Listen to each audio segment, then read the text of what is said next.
President Trump's defense team wrapped up closing arguments today in his Senate impeachment trial. But as we reported earlier, the question remains whether witnesses will be called to testify. Joining me now from Capitol Hill is Congressman Jody Hice, Republican from Georgia. He is also a member of the House Committee on Oversight and Reform. Congressman, welcome back. Thanks for joining us again.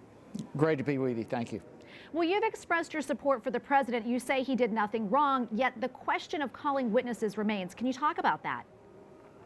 Yeah, listen, we're going to see what happens. The way this thing is supposed to happen is that the House does the investigation, the House calls witnesses, the House gets all the information, the so-called evidence, and then they pass it over to the Senate, and based upon the evidence that the Senate receives, they have a trial. So it's not required that the Senate call forth witnesses. Of course, in this case, the evidence, so-called, that the House passed over is absolutely no evidence at all. It has been a sham from beginning. There is second, third, fourth hand information, 17, and all that in spite of there being 17 witnesses called in the House, not a single one representing the president's side of the story or Republican side of the story. So it's 17-0. And now the Democrats are demanding that we go, 18-0 witnesses, Democrat witnesses, anti-Trump witnesses. I don't know what's going to happen, but I hope that if the Senate is going to have witnesses, I certainly hope that they have witnesses like Hunter Biden, possibly Joe Biden, Adam Schiff, the whistleblower. These are the type of witnesses who really need to come forward. Well, Congressman, some Republican senators are proposing the idea of subpoenaing, that is, John Bolton's book manuscript, so senators can see the evidence themselves in private. And also Senator Lindsey Graham tweeted that he supports the idea. What's your reaction, and do you think that's a good idea? Yeah, I don't know if it's a good idea or not, but even if they do that, there's nothing in the book, at least as has been reported to this point, that is impeachable in itself anyway. This is just another attempt by the Democrats to try to, at the last minute, throw another wrench in things, to try to throw what they believe might be a bombshell that will sway public opinion or sway the opinion of the senators.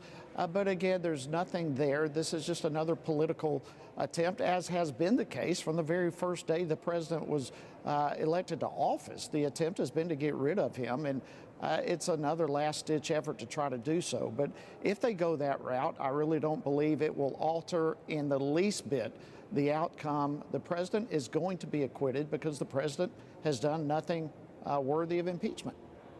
As a member of the House Committee on Oversight and Reform, I know you've reviewed the evidence. How do you think this is all going to play out, and do you think this is going to have a lasting impact on the president?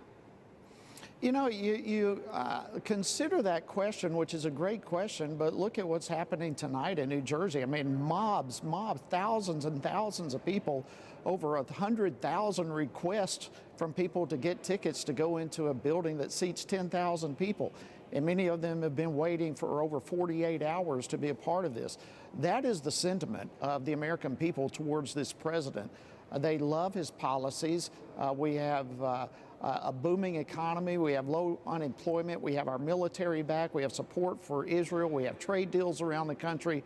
One thing after another, the people understand that this president has the back of our country and the citizens of this country, and they love it. They're flocking by the droves to hear him and to express their gratitude to him. So at the end of the day, I think this president is in very good shape, and I believe, frankly, the further the Democrats trying to harm him, the bigger the movement in support of the president becomes. Okay, quickly before I let you go, I'd like to ask you about comments that you made last week when you were back home in Georgia on the need for prayer right now. Can you share a little bit more about what you meant by that?